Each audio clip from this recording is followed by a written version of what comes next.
Andhra Pradesh liquor scam కు సంబంధించి enforce directorate దూకుడు పెంచిందని చెప్పుకోవాలి. ఇప్పటికే చూసుకుంటే విజయసాయి రెడ్డిని సుమారు 8 గంటల పాటు విచారించిన తర్వాత నిన్నటి రోజున వైకాపాకి చెందినటువంటి ప్రస్తుత సిట్టింగ్ ఎంపీగా ఉన్నటువంటి మిథున్ రెడ్డి గారిని కూడా విచారించారు. మరి మిథున్ రెడ్డి యొక్క ఈడీ విచారణలో ఏ అంశాలు బయటికి చెప్పుకుంటా అని చెప్పేసి అందరికీ ఒక ఉత్కంఠ అయితే ఉంది. మరి ఇదే అంశానికి సంబంధించి మరిన్ని విషయాలు తెలుసుకోవడానికి మనతో ఉన్నారు సీనియర్ జర్నలిస్ట్ దుర్గా కుమార్ గారు. సార్ నమస్కారం అండి. నమస్తే వెంకట్, మన వీక్షకులకు కూడా. సార్ ఇప్పుడు చూసుకుంటేమో మొన్న విజయసాయి రెడ్డి లిక్కర్ స్కామ్ కి సంబంధించి ఈడీ ముందు విచారణకు హాజరయ్యారు. ఆ తర్వాత మీడియాతో అనేక విషయాలు, సంబంధం ఉన్నవి, సంబంధం లేనివి, కూటమి ప్రభుత్వం గురించి ఎన్నెన్నో చెప్పారు. రాజకీయ ప్రవేశం గురించి అనేక విషయాలు ప్రస్తావనకు తీసుకొచ్చారు. జగన్ క్వార్టర్ గురించి ఇవన్నీ కూడా. అవును, కరెక్ట్. మరి ఇప్పుడు చూసుకుంటేనేమో మిథున్ రెడ్డి గారు ఈయన కూడా విచారణ తర్వాత ఏమన్నా మాట్లాడతారని చెప్పేసి అక్కడ మీడియా మిత్రులు కావచ్చు ఎంతో మంది ఆతృతగా ఎదురు చూశారు. కానీ చాలా ఫ్రస్ట్రేషన్తో ఉన్నారని చెప్పేసి అనేక మంది నుంచి వస్తున్నటువంటి సమాచారం. ఇంతకీ ఈడీ విచారణలో ఏం జరిగి ఉండొచ్చు అంటారు? ఫ్రస్ట్రేషన్ కాక ప్లెజెంట్నెస్ ఎలా వస్తుంది వెంకట్? వచ్చిన వాడు పార్థుడు, అక్కడ ఉండేవారు ఈడీ. ఈ కుంభకోణం గురించి ఇప్పుడు కాదు, వాళ్ళ అండర్ గ్రౌండ్ వర్క్ ఎప్పుడైతే శ్రీకృష్ణదేవరాయలు గారు లోక్సభలో ప్రస్తావించాడో, అది అమిత్ షా గారి దృష్టికి వెళ్ళిందో, అమిత్ షా గారు దీని మీద ఎంక్వైరీ వాళ్ళని పిలిచాడో, ఆ రోజు నుంచి వాళ్ళు దీని మీద గ్రౌండ్ వర్క్ చేసేసుకుంటున్నారు. ఇప్పుడు వర్షం వచ్చిన తర్వాత ఇల్లు కట్టరు, వర్షం మబ్బులు పట్టినప్పుడే ఇల్లు కట్టేయటం మొదలెడుతుంది ఈడీ. ఎప్పుడైతే స్పిల్ అయిందో లోక్సభలో వెంటనే వాళ్ళు అలర్ట్ అయ్యారు. వాళ్ళకి కావాల్సిన మొత్తం ఇన్ఫర్మేషన్, దానికి తోడు అప్పటికే రాష్ట్ర ప్రభుత్వం సిట్ వాళ్ళు చాలా దీని మీద దర్యాప్తు చేస్తారు. వాళ్ళ శక్తికి పరిధికి మించి కూడా లోతులకి వెళ్ళారు సిట్ అధికారులు. ఓకే, దాంతో ఒక స్పష్టత వచ్చింది. విజయసాయి రెడ్డి గారిని మొన్న 8 గంటలు ఈడీ మాట్లాడిచ్చిందంటే కాఫీ తాగండి, టీ తాగండి, టిఫిన్ చేయమనే అంశం ఉండదు అక్కడ. వాళ్ళు ఎంత సబ్జెక్ట్ ఉంటే 7 గంటల సేపు మాట్లాడారు. అయినా కూడా అది కంప్లీట్ అవ్వలేదని విజయసాయి రెడ్డి గారే ఫీల్ అయ్యాడంటేనే ఆయనకి అర్థమైపోయింది వాళ్ళు తీసుకుంటున్న మ్యాటర్ మెటీరియల్ ఎంత డెప్త్ గా ఉంది, నేను ఎంతవరకు ఇచ్చాను, ఎంతవరకు ఇవ్వలేదు, వాళ్ళు ఏం ఎక్స్పెక్ట్ చేస్తున్నారనేది క్వశ్చన్స్ కి గురైన విజయసాయి రెడ్డి గారే ఫీల్ అయ్యాడు. నన్ను మళ్ళీ పిలుస్తారనుకుంటున్నాను అని అన్నట్టుగానే వాళ్ళు మళ్ళీ ఇంకోసారి పిలిచే అవకాశం ఉందని కూడా వార్తలు వచ్చినాయి. తర్వాత విజయసాయి రెడ్డి గారి కన్నా కూడా నిన్న మిథున్ రెడ్డి గారిని ఇంకొక గంట సేపు ఎక్కువే ప్రశ్నించారని బయటకు వచ్చింది. మనం కూడా 7 గంటలకు తగ్గదని అనుకున్నాము, కానీ ఇంకొక గంట కూడా ఎక్కువ కూడా అయింది. ఎందుకంటే విజయసాయి రెడ్డి గారి పాత్ర ఎంత ఉందో మిథున్ రెడ్డి గారు కూడా ఈక్వల్ గానే ఉంటది. కాబట్టి మిథున్ రెడ్డి గారు మొదటి నుంచి ఈ విధాన రూపకల్పనలో కూడా ఉన్నాడు, అంతర్గత కోటరీలో ఉన్నాడు. విజయసాయి రెడ్డి గారి కన్నా కూడా ఇంకా లోతుగా ఎట్లా ఉన్నాడంటే, ఆ లిక్కర్ కుంభకోణానికి నిర్వహించడానికి కావాల్సిన మ్యాన్ పవర్ ని సప్లై చేయడానికి కూడా మిథున్ రెడ్డి గారే ఒక ఏజెన్సీని ఏర్పాటు చేసి దాని ద్వారా రిక్రూట్ చేసి ఎక్కువ శాలరీ గవర్నమెంట్ నుంచి తీసుకుని వాళ్ళకి తక్కువ ఇచ్చాడు. ఇవన్నీ అనేక కంప్లైంట్లు వచ్చినాయి. తర్వాత ఆయన అకౌంట్ లోకి ఫస్ట్ వెరీ బిగినింగ్ లోనే ఒక అన్క్లెయిమ్డ్ 5 crores రూపీస్ పడినట్టు డిస్టిలరీస్ నుంచి బయటకు వచ్చింది. ఓకే, దానికి ఏమి సరైన సమాధానం కూడా చెప్పలేని పరిస్థితి. ఆయన జస్ట్ కిందటిసారి అరెస్ట్ అవటానికి ఒక 1 రోజుల ముందు ఢిల్లీలో ప్రెస్ కాన్ఫరెన్స్ పెట్టి మా కుటుంబం మీద కేవలం రాజకీయ కక్షతో భూ కబ్జాలు, మద్యం కుంభకోణము, తర్వాత ఈ అసైన్డ్ భూములు కుంభకోణాలు, తర్వాత ఈ దేవస్థాన కుంభకోణాలు, అటవీ శాఖ భూములు ఇవన్నీ కూడా చెప్పాడు. మేము దేనికైనా అది అసిద్ధం సభలు ఎలా ఫెయిల్ అయిందో ఆయన ఇచ్చిన ఛాలెంజ్ కూడా 1 week లోనే ఫెయిల్ అయ్యి అరెస్ట్కి వెళ్ళిపోయి ఆయన సుప్రీంకోర్టు రాక వెళ్ళినా కూడా బెయిల్ దొరకని పరిస్థితుల్లో దాదాపు 75 రోజుల రాక కూడా ఆయన జైల్లో ఉండొచ్చాడు. నిన్న విజయసాయి రెడ్డి గారు ఆయన కన్నా ముందు రోజు వెళ్ళినప్పుడు ఆ ఈడీ అధికారులు వేసిన ప్రశ్నలకి ఆయన తప్పించుకునే అవకాశం లేదు. అక్కడ ఆయన ఎంత గొప్ప ఆడిటర్ అయినా అక్కడ వాళ్ళు ఎవిడెన్సెస్ విత్ రికార్డెడ్ ఎవిడెన్స్ పెట్టారు, దాన్ని డినై చేసే పరిస్థితి లేదు. తర్వాత ఆయన వాయిస్ రికార్డర్ ద్వారా మాట్లాడిన కొన్ని మాటలు అవి చూపించారు, విజువల్స్ చూపించారు.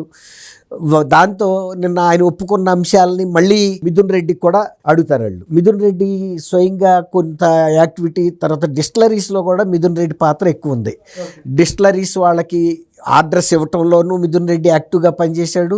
తర్వాత ఇప్పుడు ఏపీ బేవరేజెస్ కార్పొరేషన్ అంతర్గత వ్యవహారాల్లో కూడా మిథున్ రెడ్డి ఎక్కువ పార్టిసిపేట్ చేసి వాళ్ళ ద్వారా ఏ బేవరేజెస్ నుంచి అయితే ఎక్కువ కమిషన్లు వస్తో ఆ బేవరేజెస్కి, ఆ ప్రోడక్ట్స్కి ఆర్డర్స్ ఇవ్వటం, తర్వాత బేవరేజెస్ దగ్గర నుంచి రావాల్సిన కమిషన్లు వసూలు చేయటం, వాటిని గమ్యస్థానాలకి జార్చటం, అలాంటి వాటిల్లో కూడా మిథున్ రెడ్డికి అవగాహన ఉంది. ముఖ్యంగా ఎక్కువ డిస్టిలరీస్కి ఆర్డర్స్ ప్లే చేయటంలో మిథున్ రెడ్డి పాత్ర ఉంది. రెండోది ప్రొడక్షన్లో కూడా మిథున్ రెడ్డికి 100 కోట్లు ఇప్పించానని చెప్పి విజయసాయి రెడ్డి గారు కూడా చెప్పాడు. అతను రాజకేశ్వర రెడ్డికి ఆయనకి 100 కోట్లు ఊరికే ఏదో పాన్ దుకాణం పెట్టుకోవటానికి కాదు, బేవరేజెస్ తయారు చేయడానికి, డిస్టిలరీస్ ప్రొడక్షను, ఆపరేషను ఇవన్నీ చేసుకోవటానికి. వీళ్ళు చేసేది ఏమన్నా కాస్ట్లీ బేవరేజెస్ డిస్టిలరీసా అంటే చీప్ లిక్కరే. దానికి 100 కోట్లు పెట్టుబడి పెట్టారంటే ఎంత భారీ ప్రొడక్షన్ జరిగిందనేది మనం అర్థం చేసుకోవాలి. అదే కనుక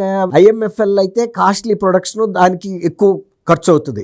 వీళ్ళు చేస్తున్న దానికి 100 కోట్ల రూపాయల పెట్టుబడి పెట్టారంటే ఇక ఎంత భారీ ఎన్ని డిస్టిలరీస్లో వీళ్ళు ప్రొడక్షన్ తీసుకున్నారనేది కూడా అర్థమవుతుంది. కాబట్టి మిథున్ రెడ్డి గారు నిన్న ఆయన చెప్పిన దాన్ని డెనై చేసే పరిస్థితి లేదు. అవన్నీ కూడా త్రూ అకౌంట్స్ ద్వారా కూడా కొంత అమౌంట్లు ట్రాన్స్ఫర్ అయినట్టు తెలుస్తుంది. ఎందుకంటే అంత భారీ అమౌంట్స్ అరవిందో వాళ్ళు తీసుకొచ్చి మూటలు కట్టి అయితే ఇస్తారని అనుకోము. వాళ్ళకి రేపు ప్రూఫ్స్ ఉండాలి. ఎంత విజయసాయి రెడ్డి గారు రికమెండ్ చేసినా విజయసాయి రెడ్డి గారు కూడా చెప్పింది ఏంటంటే ఒక 70 కోట్లు ఇచ్చారు, 30 కోట్లు మాకు ఎరక్కి కూడా వెళ్ళినట్టు లేదు అన్నట్టుగానే చెబుతున్నాడు ఆయన. కాబట్టి నిన్న ఆయన ప్రెస్ వాళ్ళతో మాట్లాడే పరిస్థితి మిథున్ రెడ్డి గారికి ఉండదు. 8 గంటలు వాళ్ళు గ్రిల్ చేశారు అంటే చాలా క్రిటికల్ మ్యాటర్స్ మీద ఎవరెవరు ఉన్నారు, ఇందులో ఇంకా ఇతరుల పాత్రలు ఏమైనా ఉన్నాయా, రెండోది ఈ అల్టిమేట్ బెనిఫిషరీ ఎవరనేది డ్రైవ్ చేస్తారు వాళ్ళు. మెయిన్గా ఏ క్రైమ్లో అయినా సరే ఎవరు కాన్స్పిరేటరు, ఎవరు అల్టిమేట్ బెనిఫిషరీ అనేది ఒక క్రైమ్లో ప్రాథమికమైన అంశాలు. కాబట్టి వాళ్ళు ముందుగానే విజయసాయి రెడ్డి చెప్పాడు, ఇది మాకు ఇనిషియేషన్ చేసింది జగన్మోహన్ రెడ్డి గారు అని. ఇది ఈ విధాన రూపకల్పన చేయండి, గతంలో ఉన్న మద్యం విధానం ద్వారా మనకొచ్చే లాభం ఏం లేదు, అది డైరెక్ట్గా ట్రెజరీకి వెళ్తుంది, స్టేట్ ట్రెజరీ. రాష్ట్ర కోశాగారానికి వెళ్తే మనకుండే లాభం ఏంటి? కాబట్టి అసలు ఆ విధానమే వద్దు. తర్వాత ఇండియన్ మేడ్ ఫారిన్ లిక్కర్ మనకు వద్దు, వాళ్ళు మనకు పెద్ద కిక్ బ్యాక్స్ ఇవ్వరు, ఇచ్చినా చాలా తక్కువ ఇస్తారు, దాంతో మన అవసరాలు తీరవు. మనకు భారీగా సొంతానికి కావాలి, పార్టీ నడపడానికి కావాలి. ఒక సిద్ధం సభలకే 700 కోట్లు ఖర్చు పెట్టారంటే వైఎస్ఆర్సీపీ ఎలక్షన్ ముందు, అది ట్రయల్ పార్టీ అది. మరి ఎలక్షన్లో ఎంత ఖర్చు పెట్టారు? చెవిరెడ్డి భాస్కర్ రెడ్డి డిపో దగ్గరే ఉండి ఇక్కడికి ఏ రూట్లో ఏ టైముల్లో బళ్ళు వదలాలనేది కూడా చెప్పారు. అంటే గతంలో గాలి జనార్దన్ రెడ్డి ఉక్కు అది ఇనుప ఖనిజాన్ని తరలిచ్చారు చూసారా, దానికి ఒక సేఫ్ పాసేజ్ పెట్టేశారు. గాలి జనార్దన్ రెడ్డి టిప్పర్స్ డంపర్స్ వెళ్తున్నాయి అంటే చెన్నై పోర్ట్ రాక ఇక్కడ ఆపటానికి వీల్లేదు. అట్లాగే ఈ వీళ్ళ వైఎస్ఆర్సీపీ ఈ లిక్కర్ ద్వారా వచ్చిన డబ్బుని మూవ్ చేసే ఛానల్స్ని ఎవరు ఎప్పుడు ఎక్కడ ఏ చెక్ పోస్ట్లో ఉంటారు ఆ టైమింగ్స్ చూసి వదిలేవాళ్ళు వీళ్ళు. ఫలానా సాట్కి ఈ బండి వెళ్ళిపోవాలంటే వెళ్ళిపోవాలి, మధ్యలో ఎక్కడ ఆగటానికి వీల్లేదు. ఆ చెక్ పోస్టుల్లో ఎవరిని ఏ టైంలో కూర్చుంటారో వాళ్ళకి ఇన్స్ట్రక్షన్స్ ఉంటాయి, ప్రీ ప్లానింగ్ ప్రకారం. పక్కా ప్లానింగ్. కాబట్టి ఒక్కసారి అది దొరికిన సందర్భం ఎప్పుడంటే సూర్యాపేట దగ్గర వెహికల్లో తెలంగాణలో దొరికింది. అవును, వేరే స్టేట్ కాబట్టి అక్కడికి కూడా వేరే స్టేట్ అయినా చాలా వరకు వెళ్ళినాయి, అక్కడెక్కడో కమ్యూనికేషన్ మిస్ అయింది. అవునండి, ఎవరో ఒకరు ఉంటారు కదా ఒక చోట, అది అట్లా దొరికింది. ఇప్పుడు అందుకనే మిథున్ రెడ్డి గారు నిన్న ఇక ఏమి ప్రసారాలతో మాట్లాడితే ఏం చెప్పగలుగుతాడు? ఇప్పుడు ఈయనంటే విజయసాయి రెడ్డి గారు ఉంది లేనిది గాలి పోగేసి మాట్లాడాడు, దేని మీద మాట్లాడాలి ఆయన? అసలు వాళ్ళు ఏం అడిగారు, ఈయన అడిగింది చెప్పలా. ఆయన ఊహల్లో ఉన్నాయి, ఆయన సాధక బాధకాలు చెప్పుకున్నాడు. ఏ పార్టీ పెడతాడో చెప్పలేదు, పార్టీ పెట్టడో తెలీదు. జగన్మోహన్ రెడ్డి నన్ను అవమానం చేశాడన్నాడు. 21 సంవత్సరం మాత్రం కోటరీలో 2వ స్థానంలో 1 ఏడాది మాత్రమే దక్కింది నాకు స్థానం అని చెప్పాడు. ఇలాంటివే కానీ అసలు వాళ్ళు ఏం అడిగారు, ఏం చెప్పాను అనేది ఏమి తను చెప్పలేకపోయాడు. ఇప్పుడు మిథున్ రెడ్డికి అలాంటి అనుభవాలు ఏమి అక్కర్లా, ఇక్కడ చెప్పుకోవాల్సిన బాధ ఏం లేదు. మిథున్ రెడ్డి కొత్తగా పార్టీ పెట్టే ఉద్దేశం ఆయనకి లేదు. తర్వాత జగన్మోహన్ రెడ్డి గారితో విభేదాలు లేవు, జగన్మోహన్ రెడ్డి గారితో పడ్డ అవమానాలు లేవు, కోటరీలో ఆయన్ని తగ్గించి చూసింది లేదు. ఆయన సొంత వ్యాపారాలు సొంత ఇవి వాళ్ళు నడుపుకున్నారు. పెద్దిరెడ్డి రామచంద్రారెడ్డి క్యాబినెట్ లో కూడా జగన్మోహన్ రెడ్డి గారి తర్వాత 2వ స్థానంలో రిచెస్ట్ పర్సన్ అని చెప్తున్నారు. ఇప్పుడు జగన్మోహన్ రెడ్డి గారు సజ్జల రామకృష్ణారెడ్డి ఎట్టా అటవీ భూములు ఆక్రమించారు, వీళ్ళు కూడా ఆక్రమించుకున్నారు, దాని చుట్టూ ఎస్టేట్ వేసుకున్నారు. జగన్మోహన్ రెడ్డి ఎంత ఫెన్సింగ్ వేశాడు, ఆయన కూడా అంత ఫెన్సింగ్ వేశాడు. కాబట్టి ఆయనకి ఫిర్యాదులు ఏం లేవు. కాబట్టి ఎందుకు అనవసరంగా బయటపడి నేను మాట్లాడాలి ప్రసారాలతోనూ? గమ్ముగా ఉంటే సరిపోతుంది. ఇంకోసారి పిలిచినప్పుడు కూడా మళ్ళీ ఈ ప్రెస్కి కనుక మాట్లాడితే రేపు ఈడీ వాళ్ళు అడుగుతారు, ఏంది మొన్న అవాకులు చవాకులు పేలేవు, మేము అడిగింది ఏంటి, నువ్వు చెప్పింది ఏంటి అని అడుగుతారు కదా. ఇప్పుడు ఈయనకి ఆ బాధ లేదు. పార్టీలో లేడు, ఎవరితోనూ సంబంధం లేదు. ఇప్పుడు ఆయనకు ఒక సేఫ్ షెల్టర్ కావాలి. దానికోసం ఆయన రకరకాల ట్రైల్ చూశాడు మొన్న. అంటే పబ్లిక్లోకి ఫెయిలర్స్ వదిలేడు. అంటే పబ్లిక్ నుంచి ఏమన్నా రెస్పాన్స్ వస్తే ఒకవేళ ఎన్టీ రామారావు గారు కనుక 82లో పార్టీ పెట్టినట్టు అలాంటి ప్రపంచం ఏమన్నా వస్తుందా, నేను త్వరలోనే రాబోతున్నాను అంటే ఎక్కడి నుంచి అన్నా ఎవడన్నా ప్రకటించి మేమందరం వస్తామని ఆయన చూశాడు. కానీ అట్లాంటి వ్యక్తుల్ని ఆ రాజకీయాల్లో భుజాల మీదకి ఎత్తుకుంటానికి ఎప్పుడూ కూడా అది జరగదు.